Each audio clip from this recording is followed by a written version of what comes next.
Le monde, il est en plein bouleversement. C'est pour ça qu'il faut s'armer. Et c'est pour ça qu'il faut être dissuasif et crédible vis-à-vis parfois de nos adversaires. Il vaut la peine de payer le prix de quelques morts par arme à feu chaque année, malheureusement, afin que nous puissions avoir le deuxième amendement pour protéger nos autres droits accordés par Dieu. Par du gouvernement algérien qui, pardonnez-moi l'expression, nous crache au visage toutes les semaines, peut-être en effet faudrait-il changer de stratégie. Manifestement, la bienveillance, la soumission, la repentance ne fonctionnent pas. Or, en leur disant si vous allez trop loin et que vous menacez mes intérêts, ma propre sécurité, alors je n'exclus pas d'intervenir. Il y a tellement de choses qui sont en train d'évoluer. Une réfugiée ukrainienne blanche a été assassinée simplement parce qu'elle était blanche. If I see somebody who is black, as I said on the show, I'm going to hope that person is qualified. Nathalie Yamb rejoint la liste des personnes physiques ou morales sanctionnées par l'Union européenne en raison de leurs activités déstabilisatrices menées par la Russie. Ibrahim Traoré, en défenseur de son peuple et de sa terre, exige aujourd'hui que la France verse 1000 milliards de dollars en compensation des ressources pillées durant des décennies d'ingérence et de domination. Comment tous ces bouleversements impactent nos enfants?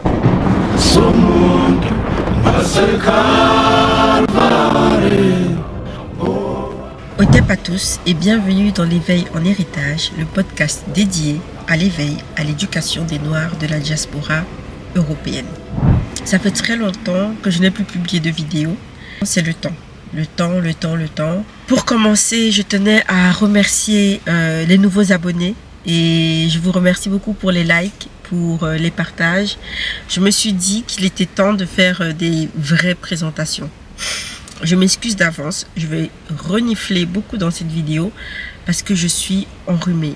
J'ai eu l'idée de faire une FAQ, donc une foire aux questions, qui pourrait en fait permettre à tout le monde de bien me connaître et de connaître en fait le principe, le but principal de cette chaîne. J'ai demandé à ChatGPT de me poser des questions qui permettraient en fait aux nouveaux abonnés et aux anciens également de mieux me connaître en fait mon approche des choses, savoir en fait à quoi s'attendre en s'abonnant dans cette chaîne. Quel est ton ressenti du monde en ce moment? J'assiste à un monde où il y a tellement de choses qui sont en train d'évoluer avec la bataille qui se met en place pour l'autosouveraineté africaine, tout ce qui s'est passé avec Nathalie Yamb, avec Franklin Nyamsi, tous les événements autour des panafricains actuellement. En fait, et tout ce que, voilà, je ne suis même pas au courant de tout ce qui se passe. En tant que noir, quand un enfant entend ou voit toutes ces informations à la télé, comment ça l'impacte? Et également, comment ça impacte les parents? Et pourquoi ça devrait vraiment être une question cruciale pour les parents? Comment en fait guider cet impact-là, qu'il soit le plus positif possible sur nos enfants? Comment protéger nos enfants face à ces bouleversements? Nos enfants sont baignés dans les médias occidentaux. En général, ce qu'ils vont entendre de l'Afrique, ils vont l'écouter à travers les médias occidentaux. Et donc souvent, ils vont entendre des termes comme terrorisme, comme coup d'État, comme dictature, comme pauvreté, etc. Donc en général, ces enfants vont penser que l'Afrique, c'est un endroit où il ne faudrait surtout pas y aller parce que c'est un endroit très dangereux. Et surtout ceux qui n'ont jamais été et ceux qui découvrent juste l'Afrique à travers les médias occidentaux. Tous ces bouleversements mondiaux pourraient en fait, d'un côté, faire que nos enfants aient peur de l'Afrique, d'où l'importance pour les parents de conscientiser déjà cela, de conscientiser que, en général, dans les médias occidentaux, quand l'Afrique se bat pour sa souveraineté, quand l'Afrique essaye justement de se libérer de tous les chaînes qui continuent à l'empêcher d'avancer, eh ben, tout cela est dépeint en général, est décrit de manière assez péjorative dans les médias occidentaux. Donc il est important que, en tant que parents, on puisse le comprendre et on puisse filtrer les informations qui vont entrer dans le conscient et l'inconscient, surtout l'inconscient de nos enfants. On a l'impression qu'ils ne comprennent pas, ils ne savent pas, mais en fait, on se rend compte que énormément d'informations, les enfants les captent de manière passive. Et de manière passive, ça induit des comportements tels que Webb Dubois l'a écrit dans son livre The Soul of Black Folk. J'ai fait le résumé de ce livre sur cette chaîne. Si ça vous intéresse, allez voir la vidéo.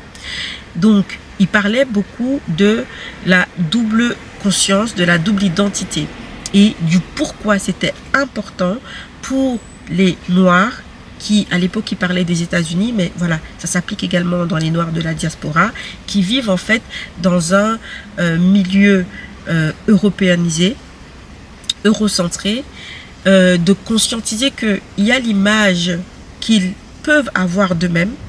Donc, c'est l'image que les parents doivent de manière active inculquer à leurs enfants en tant qu'Africains évoluant dans la diaspora.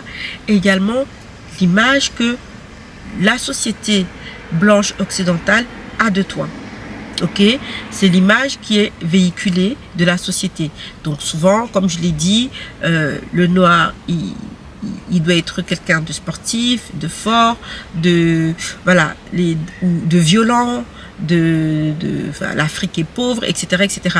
Donc la conscience que dépeint l'Occident du noir est la conscience qu'il devrait avoir lui-même. Et cette conscience vient premièrement de ses gènes, de ce que papa et maman avaient de leur propre conscience dans leurs gènes, et également de ce que papa et maman vont créer comme environnement autour de l'enfant. Un environnement sain fera que l'enfant aura une image de lui saine. Un environnement malsain fera que l'enfant aura de lui une image malsaine qui viendra peut-être corroborer. Comment voulez-vous que cet enfant grandisse en étant un révolutionnaire, en étant quelqu'un qui crée le changement, en étant quelqu'un de courageux, qui ne se rabaisse pas auprès des autres parce qu'il a l'impression qu'il est inférieur à eux, qu'il a intériorisé le fait qu'il était en réalité inférieur aux gens, aux autres personnes autour de lui. Donc cela est très important en tant que parents de prendre réellement conscience parce que c'est les enfants que nous créons aujourd'hui, ce seront les hommes de demain. Et ces hommes-là, c'est eux qui vont créer l'Afrique de demain. Comment peut-on activement éveiller nos enfants ? Il est très important en tant que parents d'initier très tôt les enfants à leur culture, à qui ils sont de manière positive, de leur parler leur langue, de leur parler, de leur faire visiter l'Afrique quand c'est possible et surtout de parler de manière positive d'eux en tant qu'enfants, de leurs cheveux, de leur beauté, de leur mélanine, etc., etc., afin que tout ce qu'ils vont capter de manière passive ou active des médias ou même de l'environnement au niveau de l'école, etc., que cela ait un moindre impact sur eux. Parce que la première éducation, c'est l'éducation à la maison, je le dis et je le redis. Donc en tant que parent, vu les temps bouleversants, les bouleversements dans lesquels on est en train de passer, il faut impérativement que l'on conscientise cela et que l'on mette de manière active des mécanismes en place pour pouvoir diminuer l'impact de la négativité dans le conscient de nos enfants et l'inconscient également, que cela ne crée pas en eux une narrative de l'Africain et d'eux-mêmes en fait, qui est quelque chose de négatif. Comment aider nos enfants à faire face à la violence du monde ? C'est vrai qu'actuellement, il y a un climat de violence extrême. Voilà, avec l'assassinat très violent de la jeune Ukrainienne, avec également tout ce qui s'est passé avec voilà, les violences policières perpétrées, je veux dire les vidéos de cela pilulent sur Internet. La violence aujourd'hui, en général, elle est banalisée. Parce qu'avec l'avenue des réseaux sociaux, tu scrolles, tu tombes sur une vidéo violente. À l'instar de ce de ce monsieur qui a été tué en direct dans un live. Et vous voyez comment la plupart des gens autour de lui ont réagi. Ça ne les a pas touchés. Et on est dans un monde où on est tellement balancé, on est tellement comment dire, inondé par des images de violence, par des propos violents. Il y a des choses que quand j'ai grandi, on ne montrait pas à la télé.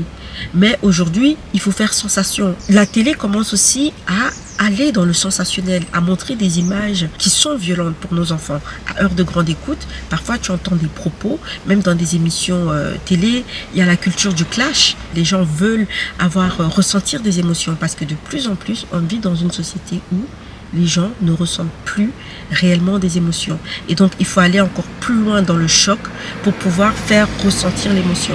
Et raison pour laquelle, en fait, on est bombardé d'images violentes. La société devient de plus en plus violente. Et bien sûr, certaines personnes s'indignent de cette violence, mais comment protéger nos enfants? Comment permettre, en fait, à nos enfants de réagir face à cette violence? Au niveau de nos enfants, toute cette violence peut créer de la peur. La peur du voisin, la peur de l'Africain, parce que voilà, il est dépeint comme violent, comme je le disais précédemment, et ça peut nourrir aussi la peur de l'autre, la peur d'autrui, la peur des policiers, la peur... En gros, on vit dans une société où la peur est nourrie, où l'égrégore de la peur est nourri au quotidien. Il faut absolument que vous baigniez vos enfants dans un climat de paix et également, bien sûr, ne pas reproduire cette violence vue à la télé dans vos foyers.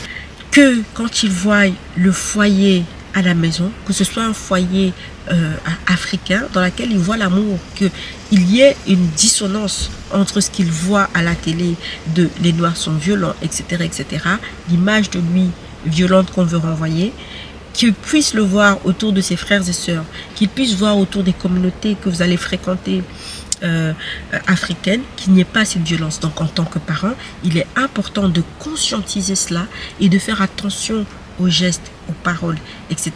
qu'on a en face de nos enfants. Là maintenant, en tant que parent, si on crée un environnement d'amour et de paix autour de nos enfants à la maison, à l'extérieur, ils seront peut-être également confrontés à de la violence. Comment faire pour que ça ne les impacte pas? Je pense qu'il faut faire comprendre aux enfants que la violence existe dans la société. Ça ne vaut pas la peine de dire oui, en fait, c'est que des films, ce n'est pas la réalité. Peux-tu nous donner un exemple concret? Par exemple, avec mon fils de 3 ans, quand il s'agit de violence, par exemple à l'école, si on le frappe, s'il a frappé quelqu'un, je veux lui exprimer que c'est normal d'avoir parfois des sentiments de frustration, de colère, etc. Et ça fait partie des émotions, ça fait partie de ce qu'on a. Mais ça ne définit pas tout ce qu'on est. Une personne violente, ça va être un sentiment que la personne a éprouvé sur le moment et qu'il va commettre une action violente. Mais je lui apprends, lui, à canaliser ses émotions, c'est-à-dire, par exemple, il me dit, l'autre fois, il revient de l'école, il va me dire, bah, écoute, mon copain, il voulait pas jouer avec moi. Il voulait pas partager la voiture, il voulait jouer tout seul. Et je lui ai dit, tu as fait quoi? Il dit, je l'ai tapé. J'ai dit, écoute, au lieu de taper, pourquoi tu l'as tapé? Tu ne peux pas taper quelqu'un parce qu'il ne veut pas jouer avec toi. Tu ne peux pas agresser un pays parce qu'il n'a plus envie de dealer avec toi, n'est-ce pas? Tu ne vas pas commencer à bombarder une nation parce qu'ils n'ont plus envie de dealer économiquement avec toi et qu'ils ne trouvent plus leur intérêt à dealer avec toi. Ce que tu vas faire, tu dois apprendre à accepter que la personne ne veut pas jouer avec toi sans toutefois la taper et tu dois lui dire, tu sais, j'ai de la valeur. Et si tu n'es pas capable de voir ma valeur et que tu ne veux pas jouer avec moi, tant pis pour toi. Et je vous jure, il a retenu. Je vous jure, il a retenu. Il a 3 ans. Moi, j'ai la valeur. Si tu veux pas être mon copain, tant pis pour toi. Et quand, par exemple, il fait face à une autre personne qui va venir bombarder son pays parce qu'il n'a pas envie de jouer avec la personne ou parce qu'il n'a pas envie d'être en interaction, peu importe laquelle, avec l'enfant, eh bien, je lui dis, tu ne dois pas être une victime. Ok? Face à la violence, que quelqu'un, admettons, un enfant te tape, un enfant te gifle, je lui dis, respire, la première fois, va dire à madame. Ok? La première fois, s'il fait, tu vas dire à la madame. La deuxième fois, s'il fait, tu ne dis plus à madame, mais tu lui rends. Et quand tu lui rends, rends-lui 2 fois plus fort. S'il t'a tapé, tape-lui 2 fois. Pourquoi? Parce que quand tu réponds à chaque fois, quand faire la vidéo sur Nelson Mandela, où les Sud-Africains ne faisaient que répondre à la violence par la paix, par le vivre ensemble, par... le bourreau ne s'arrête pas. Le bourreau, tant que tu ne lui as pas mis la barre de respect, il ne va jamais s'arrêter. Comment faire pour comprendre ce genre de dynamique à l'enfant? Déjà, tu lui apprends à ne pas être le bourreau. Et deuxièmement, tu lui apprends à répondre face au bourreau.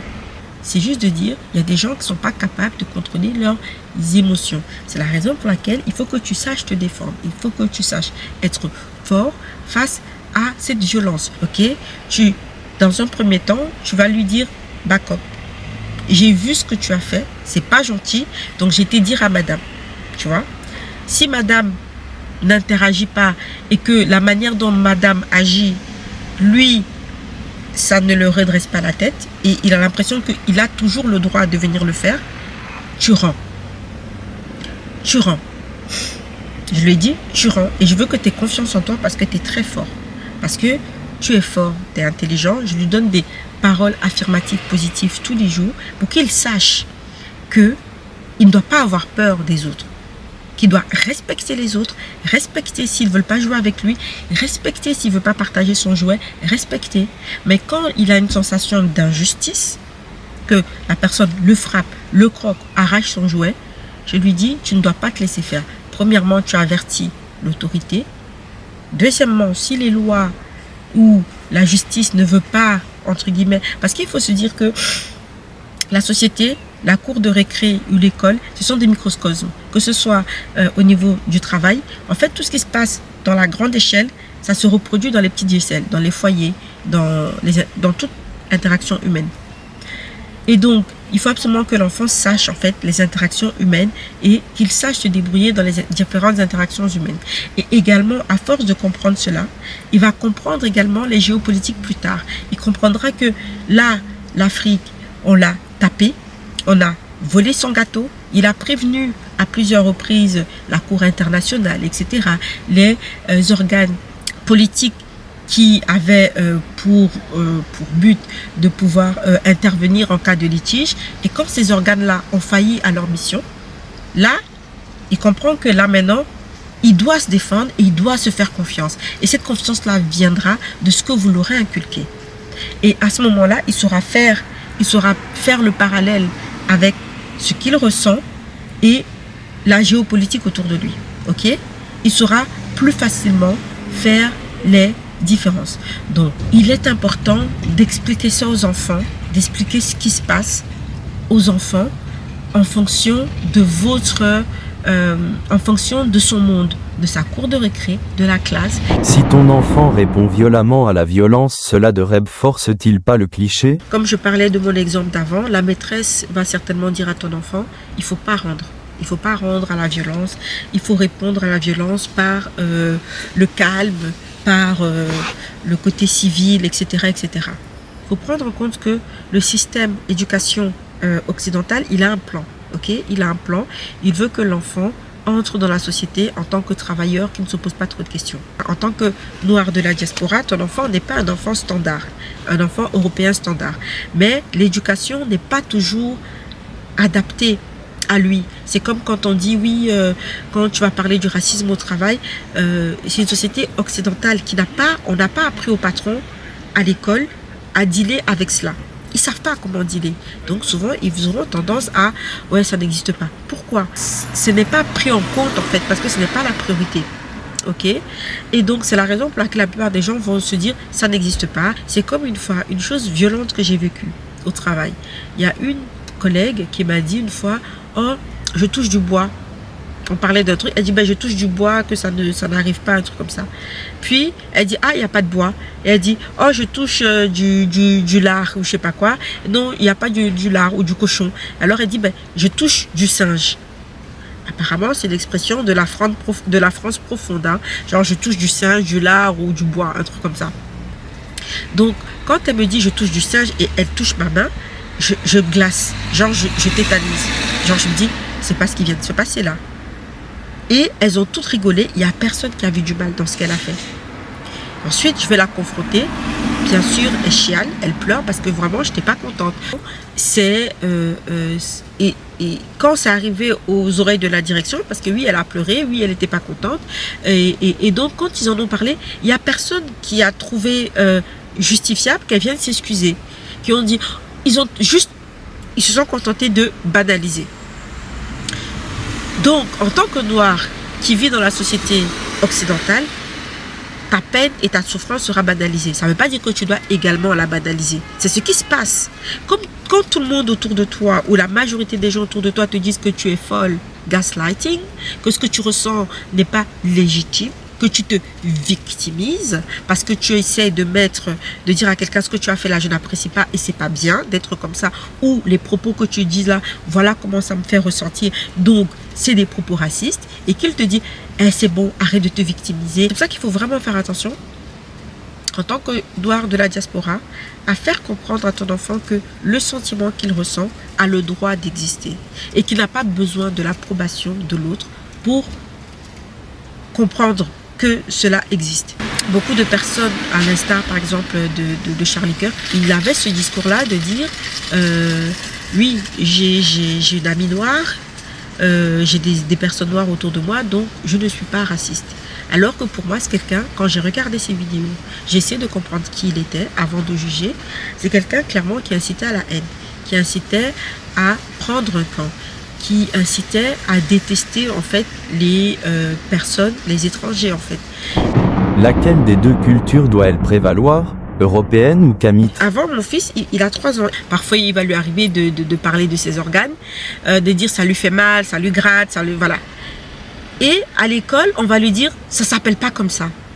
Au lieu de lui dire oui, peut-être dans ta langue, en respectant en fait son individualité ou sa culture, on ne respecte pas. L'école n'est pas là pour respecter ou inculquer vos enfants des valeurs en tant que noirs de la diaspora qu'ils devraient avoir. C'est notre rôle de parents de le savoir. Et de pouvoir dire à l'enfant, oui, à l'école, peut-être que c'est mieux de dire telle langue, de parler le français comme ils veulent, mais à la maison, tu as le droit parce que tu as une double identité. Et c'est comme ça que tu crées cette double conscience. En fait, cette double conscience, c'est le fait qu'à la maison, tu lui conscientises qu'il est africain. Il n'est pas comme tous ses autres camarades. Donc, il a le droit d'utiliser les mots à l'africain. S'il doit parler son sexe, il va dire kakaï, comme on dit dans la langue de son unjunju chez moi. Et donc, je vais dire oui, il faut laver ton junju. Et c'est pas quelque chose que l'école ne prend pas son compte, ne dit pas, comme il est africain, peut-être que c'est la langue de ses parents, donc on va lui dire, il peut le dire, mais à la maison, que les autres copains ne le comprennent pas. On va juste lui dire, tu n'as pas le droit de le dire, ça ne se dit pas comme ça. Ce qui a poussé que mon enfant, quand il rentrait à la maison, si je n'étais pas consciente, je n'aurais pas capté ou je ne l'aurais pas écouté. Mais vu que j'essaie d'être consciente, je capte. Je lui dis, oui, à l'école, oui, parce qu'ils ne sont pas comme toi, regarde ta couleur de peau, tu es différent. Donc nous, on vient du continent kamite, et donc forcément, quand tu viens de Kama, il y a beaucoup de langues différentes chez nous, et c'est la raison pour laquelle chez nous, c'est comme ça qu'on dit. Donc toi, en tant que kamite, tu dois parler comme ça là. Mais à l'école, respecte aussi, parce que là maintenant, tu vis, entre guillemets, dans 2 mondes, et tu dois accepter cette double identité.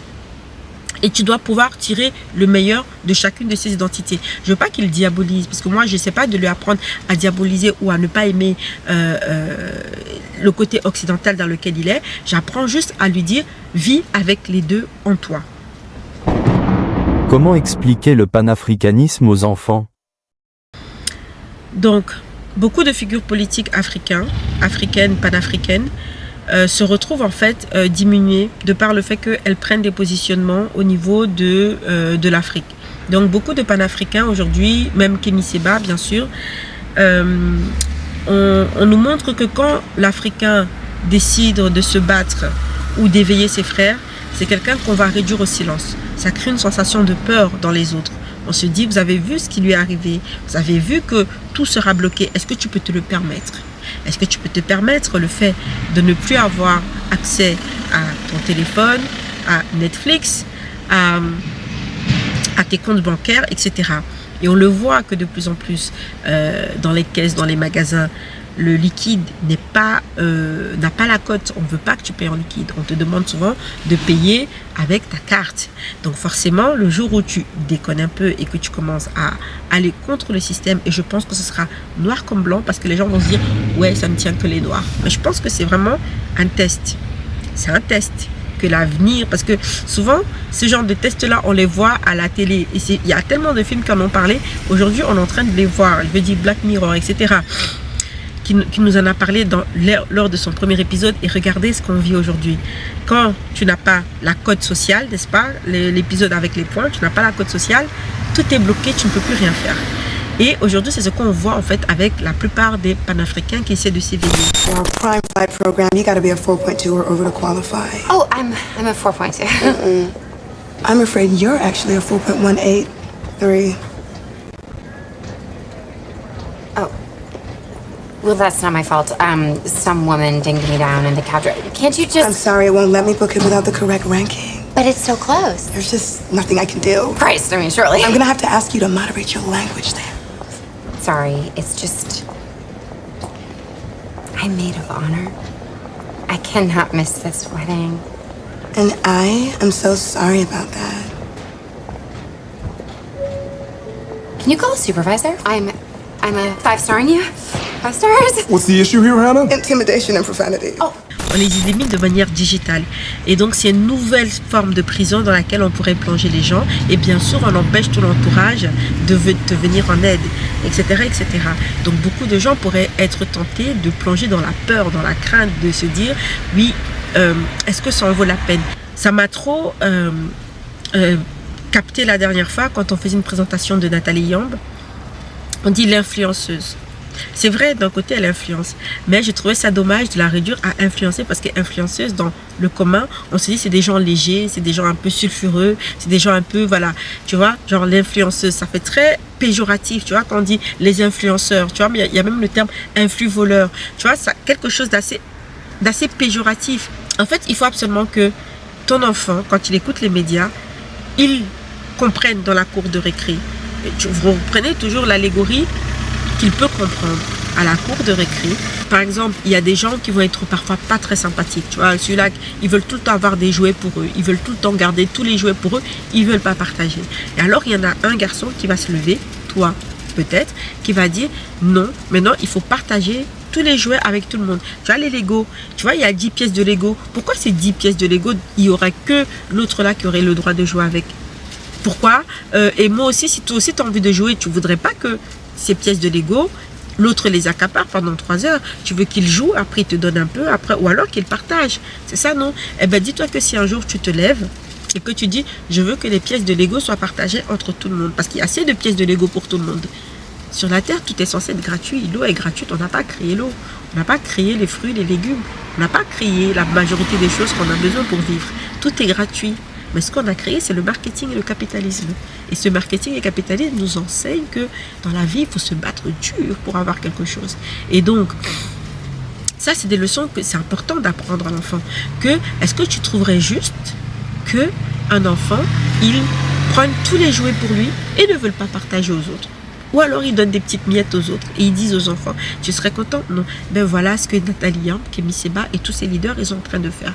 Ils ne veulent plus que les jouets, les autres enfants ne puissent pas jouer, ne puissent pas s'épanouir, ne puissent pas se développer psychomoteur, etc. en jouant à des jeux qui vont développer leur intelligence, les couleurs, etc. Mais ils veulent juste garder ces jouets-là pour eux. Et beaucoup de gens ne sont pas d'accord avec ça. C'est pour ça qu'aujourd'hui, on les punit. Donc c'est ce que Tata Nathalie Yamb fait, tonton Kémy Séba fait, tonton Ibrahim Traoré fait, c'est qu'il veut maintenant créer des règles où tout le monde a le droit de manière égale d'avoir les mêmes jouets, de jouer avec les jouets. On fait la tour des jouets, on se partage les jouets de manière égale. Après, chacun fait ce qu'il veut. Il n'y a personne qui vient obliger à l'autre, joue comme ça avec tes jouets. Ou tu n'as droit qu'à 3 jouets. Pourquoi? Alors que Dieu, quand il a créé la terre, il a fait payer à qui? Quand tu nais, tu payes quoi? Tu payes une taxe avant de naître? Non.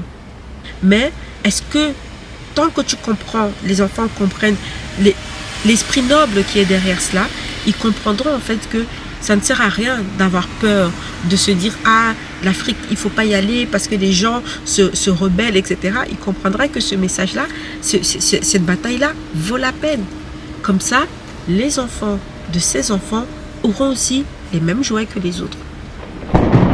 Quel geste puis-je mettre en place dès à présent pour aider mon enfant? Comme je vous l'ai dit dans toutes mes vidéos, chaque geste compte. Il est important de savoir qu'en tant que parent qui élève son enfant dans la diaspora européenne, il est important vraiment d'être conscient, de faire ce premier devoir de conscience de soi et de pouvoir en fait être capable d'enseigner ça à nos enfants et de prendre ce temps-là, parce qu'il faut vraiment créer ce temps, c'est important. Parce qu'aujourd'hui, nos enfants sont bombardés de messages subliminaux et ces messages-là insèrent en eux des graines d'auto-sabotage, de haine de soi, d'encouragement à être des personnes faibles, des personnes qui acceptent. On te dit, tu as tellement de la chance de travailler qu'il faut te soumettre à ton patron et tout ce qu'il te fera. Que never stand for yourself. Parce que si tu te lèves pour toi et que tu combats pour toi, on va te traiter de terroriste, on va t'empêcher d'avoir accès à tes comptes, etc. Voilà ce qui arrive. Donc l'enfant, de manière tacite, peut intégrer que il faut avoir peur en fait de se battre. En fait, il faut au quotidien parler aux enfants éduqués. C'est la raison pour laquelle j'ai décidé de créer une chaîne uniquement adressée aux enfants. Donc, je vous en parlerai dans une prochaine vidéo de manière plus approfondie, mais je pense que je vais créer une chaîne plus petite, sur YouTube Junior, YouTube Kids, afin que directement les enfants ils aient accès. Je sais que les écrans aujourd'hui font partie de nos vies. C'est difficile d'élever un enfant sans écran, mais au moins ce temps d'écran là soit un temps d'écran dans lequel ils vont commencer à arroser, qui va participer à arroser les graines que vous, en tant que parents, vous aurez mis en eux, qu'ils pourront en fait prendre même 10-15 minutes de leur temps d'écran pour pouvoir apprendre quelque chose, apprendre sur eux, apprendre comment interpréter la société autour d'eux. Donc je parlerai avec des thèmes et des métaphores adaptés aux enfants. Je parlerai en racontant des histoires à l'instar d'un griot avec une petite leçon de morale à la fin pour que les enfants puissent comprendre et intégrer certaines valeurs. J'espère vraiment que cette chaîne-là sera accueillie de manière positive auprès des parents de la diaspora et j'espère vraiment que cette vidéo foire aux questions vous a plu. Elle était un peu rapide, mais en tout cas voilà un peu le but de cette chaîne. J'espère que vous avez compris. Cette chaîne s'adresse principalement aux parents noirs qui ont des enfants dans la diaspora européenne ou autre diaspora, et j'espère que en fait ces vidéos là vont créer un éveil en eux, que grâce au contenu de cette chaîne, les parents pourront conscientiser en fait les différents défis en tant que parents de la diaspora et les défis que les enfants vont devoir traverser en tant que jeunes noirs vivant dans la diaspora, vraiment d'ajuster le mode éducationnel afin de s'aimer des graines d'éveil dans nos enfants qui pourront faire de nos enfants des hommes et des femmes noirs libres, éveillés et conscients de ce qu'ils sont.